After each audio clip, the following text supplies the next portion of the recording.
If you wanted to go door knocking, but you didn't know how to actually go about it and what to say at the door, then this video is for you. Continue watching.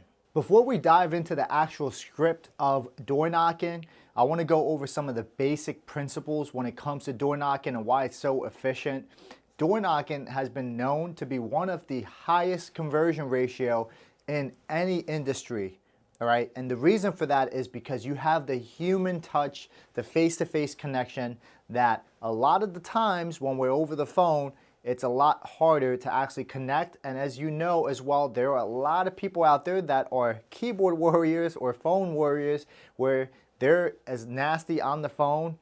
They're super nasty on the phone, but then they're really nicer in person. All right, so one of the things that one of the ways that I learned door knocking is I used to be with a company called Power Home Remodeling doing door-to-door marketing, you know, trying to sell estimates for roof and windows. All right, and this is where I was able to get some success in regards to actual door knocking aspect of it, and also have brought it over to the real estate business side where I'm starting to get success from it as well.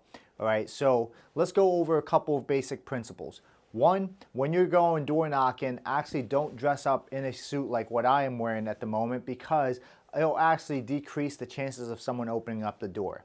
All right, I've tried this before, and really what you want is something comfortable, maybe like a polo or a t-shirt, whatever it is that has, you know, maybe your team logo on it or brokerage logo.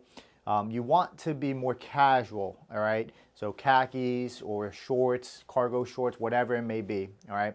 And two, I like to have marketing material with me. I know there's other coaches out there that tell you not to have marketing material.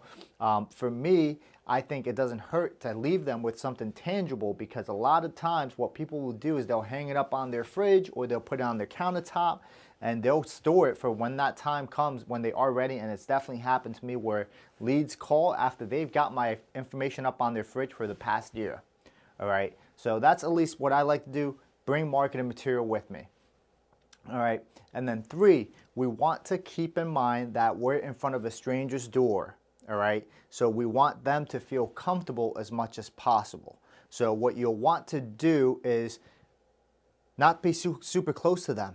All right, so knock on the door and then you take a couple steps back, and leave it up to them. If there's the type of person that will come forward and get closer to you, then you could tell they're a little more comfortable, and then you can, you know, shake their hand and get to know them a little bit better, right? But most people, they're gonna be very timid because they've got a stranger at the door. So just keep that in mind, right? And four is just a conversation, guys. That's all it is, and that's really what we're looking to do, is just have a conversation and build a relationship. And five, just like any other lead sources out there, it takes consistency and time, but it is one of the highest conversion ratio out there, as I mentioned in the beginning, because you're face-to-face with the person. All right, so you're able to actually get more, build more relationships, and as well build more, build a bigger database through door knocking. It takes a little more time than your cold calling aspect of it, but it is one of the higher conversion ratios, as I mentioned. Now, let's dive into the scripts. If there's no doorbell at the house, then you're gonna knock on the door. A little key pointer, if there's glass on the door, actually knock on the glass versus the wooden door, because the glass will actually echo throughout the house versus knocking on the wood. It's gonna be a little lower. All right, so knock on the glass over the wood if there's no doorbell. Sometimes you're gonna get people answer through the ring, and if they're home, you see a car in the driveway or whatnot, then you just simply ask them, hey, I'm having a hard time hearing you through the ring. Do you mind just coming downstairs real quick? I promise it'll be no more than 30 seconds of your time. And then they'll come down. If not, then you can just go into your script. A lot of it has to do with relationship building. So when you're knocking on the person's door, try to look around the house, see if there is anything that you see in sight that you can relate to them with. So for example, if you see a sports team flag on their front door, or maybe a military branch flag, whatever it is, start up with that. Knock, knock. Hey, how you doing? Let them answer. Awesome, awesome. Hey, I'm sorry to bother you, and I'll make it quick. Oh, by the way, are you a Knicks fan? Oh my goodness, I feel bad for you, man. I'm a Knicks fan as well. It has been terrible the past decade, huh? Right, you're building the rapport with them over something you saw in their yard, right? If they got a beautiful yard, then obviously they love taking care of the yard, so compliment the yard. If they got a beautiful house, they love taking care of the house, so compliment the house. And then from there, you would just move into a pattern interrupt going along the lines of, hey, did the neighbors tell you I was stopping by at all? Most will say no. You just simply go, okay, hey, no worries at all. Well, look, we just sold their home down the block for about $81,000 above the asking price, and we still got buyers that are still looking to move into the area. I was just curious on if you guys ever consider selling your home at all. They'll answer yes or no. If they say yes, great. Dig deep into their motivation, figure out a timeline, set an appointment based on the timeline, and grab their info. And then if they say no, you move right into the next thing, which will be, all right, no worries. Is that something you might ever consider to make a move later on in the future to maybe upgrade, downsize, or relocate at all? And if they say yes to that, great. Dig their motivation, figure out the timeline, and then collect their information, and then set an appointment later on in the future during the follow-ups. If they tell you no to that, then you would simply move right into, okay, well, hey, if anything was to ever change and you guys did decide to move, do you have a local real estate agent in the area you would work with? Right? And they would simply say yes or no. If they say yes, find out if they're committed to them and then try to gather the information.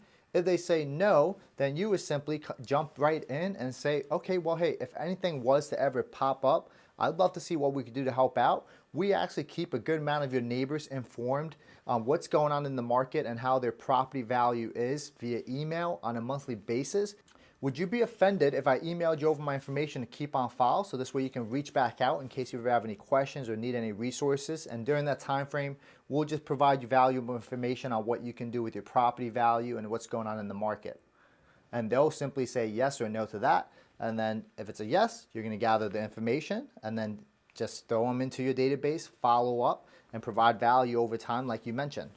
You can also do an open house one, and the open house opener would simply be the same exact thing, a pattern interrupt. Did the neighbors tell you we're stopping by at all? Okay, hey, no worries at all. We're actually hosting an open house tomorrow and Sunday from 12 to 2 p.m. Just wanted to stop by and invite you guys in case if you had any friends or family looking to move into the area.